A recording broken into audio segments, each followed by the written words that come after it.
Hello everyone from Bishop Road School. It's Mr. Dice here, speaking from home. And as you're watching this, I presume you're safely tucked away in your own home.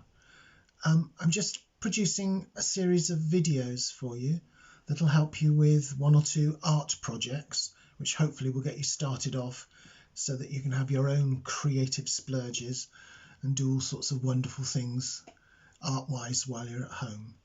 And we're trying to make sure that it's fairly simple and straightforward, and things that you can gather up around you that most people have in their homes.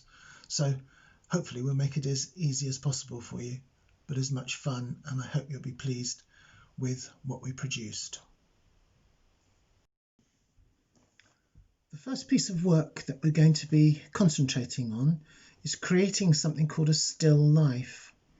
Now, a still life is a group of items that you have found usually around your own house, and you think that they would be quite straightforward or easy to draw, but also something that's going to look quite pleasing when you've finished it.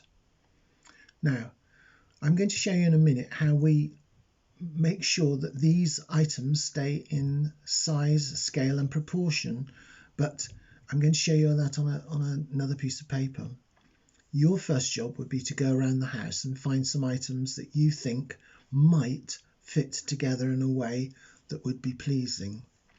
The only trouble is we have to have the items being able to fit on A4 paper, because we're going to cut these items out and eventually stick them on. At the moment, the items that I've got are not stuck on because I'm not quite sure of where I want them positioned and placed. So I've got a little bit of blue tack at the moment, which helps me just move them around if I want to make them into a more pleasing shape as a final, what we say, composition.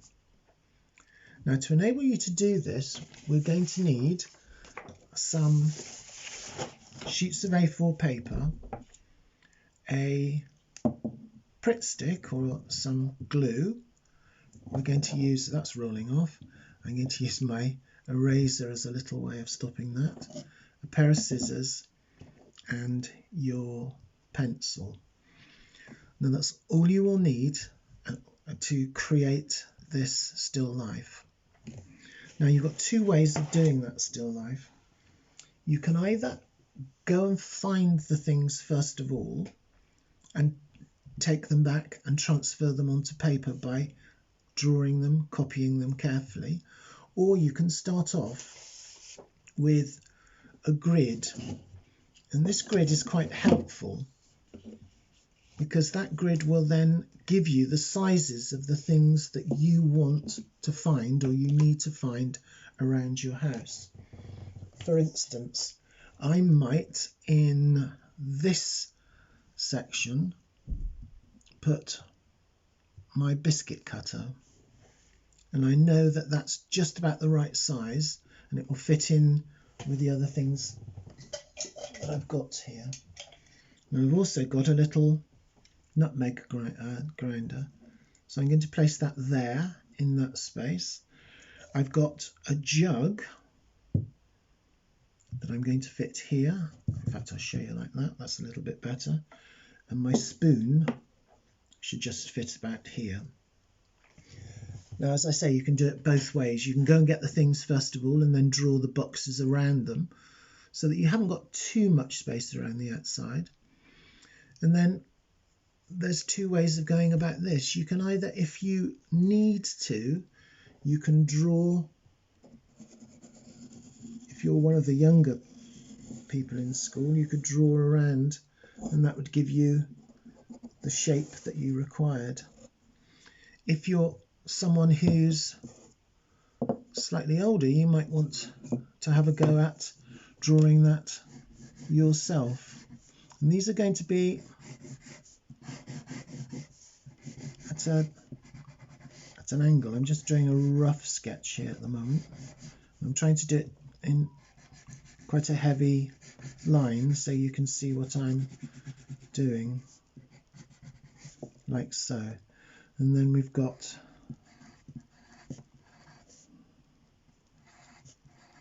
Lots of little circles here, which is going to grate the nutmeg. And then they've got a little mark underneath here. And for the moment, that will do me. So what you do is you find all of the things that you need. You find spaces on your piece of paper that they will fit upon, and then you're going to draw each of those items. Now this has got some decoration on it, but I'm going to leave that out, and I'm just going to draw the outside of that shape, the outside line of that shape. When you have got all of those things done, I'm just going to go over this a little darker so that you can see more clearly. This is my spoon. You don't have to be too careful, and I notice it's got a little, where the spoon dips, it's got a little line here. Now the next thing we're going to do is to cut out that shape. In fact, I'm going to cut out both shapes so you will see what I'm talking about. You, of course, will go on and fill up. I filled up 2 pieces of A4 paper with what I did before. So now I'm going to take a little bit more care cutting this out. And because this has got a little handle on it, I've got to make a decision in a minute whether I want to cut out the inner bit. And I don't think I'm going to, because it's going to be a bit too fiddly. So there's my grater, and I'm going to cut out with my scissors. Now if any time you want to pause this video, it's a good so that you can go and get the things you need, or you can concentrate on one set of instructions at a time, then that's absolutely fine, isn't it? We've got all the time in the world. Now, when I put this down on the paper, it's quite difficult for you to see, especially the spoon. So what I'm going to do, I'm going to take my pencil and I'm going to take the side of the lead or the graphite here, and I'm going to hold it, instead of holding it like I do with when I'm writing or drawing sometimes, I'm going to hold it across my fingers. So it's going to go inside. I'm going to put my finger and thumb down. I'm just going to poke that through a bit to make it a bit more comfortable. So like that. So instead of like that, it's coming like that. And using the side, I'm just going to go around the edge. So it's like creating a thicker line. And I'm doing it on another piece of paper, so it won't matter if I go off of the edges. So I'm just going to go around, try and do everything a bit quickly so that you can see what I'm doing. So now that line is thickened up. Now because this is wood, I might want to put some light markings in it. So I'm just going to put some markings which look a bit like the grain. Now I'm going to just do a little bit lighter shading, and then I'm going to use my finger to rub that graphite in. And it always looks a bit better if you've got a softer pencil to do this. If your pencil's too hard. Now you can see more clearly now how that's going to look. The next thing I'm going to do is this little grinder. I'm just going to shade that in like so, and where the holes are I'm going to make it even darker like so. I'm trying to do it quickly, I hope you can see, and then just make sure that handle's nice and viewable. If you do need to take anything off, you can always use your rubber a little bit to clean up any of those things. And again, I'm going to give that a little rub so it looks like so. And if I show you the original, we've got this one here and this one here. So spoon, and then I carry on and I do all of the things I found. I found about 6 things, I think. I found this colander around home, which is quite nice to draw because it gives quite a good shape.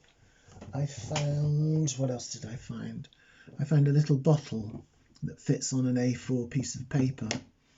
So the trick is finding things that you'll be able to put onto that piece of paper. When you have done that, the next little job you need to do, and I'm going to come back to this piece now. The next job you need to do is to set those things. I'm going to take those off for you so you can see how I started with my piece of paper. This is a little rolling pin, a small rolling pin that we had. And this is a small bowl, another spoon, and I got a feeling this was an egg here.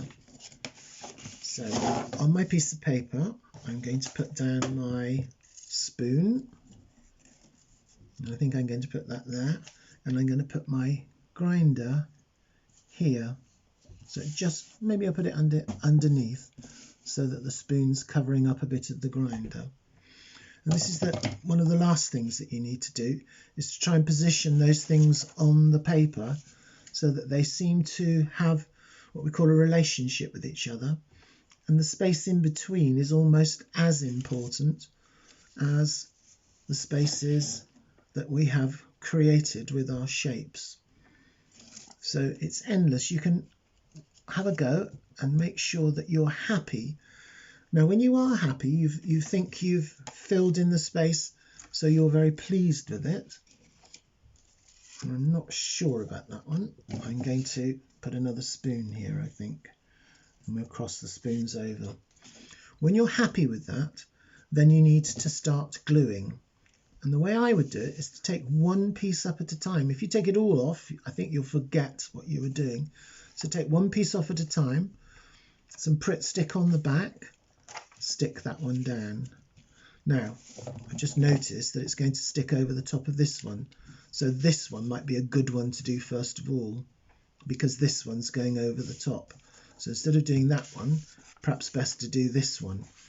Stick it down, then I can stick this down. Then this one's going over the top of that one. I can put glue on the back of that, stick that down there. Now, that's the basic thing that I want you to do. But if you find that it's too plain for you, you could always go on and paint it. You could colour it.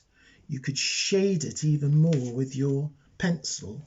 You could put details in, like the details that we have on the little jug here. You could make it as difficult or as simple as you possibly wanted. So, have fun, have a go.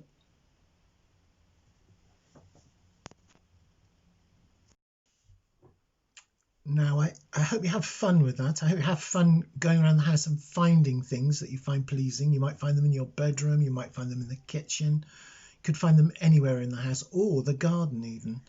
So have a good look around, find things that you think will fit together nicely. And I hope you have fun actually making and doing that. So it keeps you busy and occupied and happy. And if you have done something that you feel particularly pleased with, you could always take a photograph of it and see if you can upload it to the Bishop Road School site. So have fun, enjoy yourself, and I'm going to do another 2 different items for you. So hopefully that'll keep you even more busy. Thank you for listening.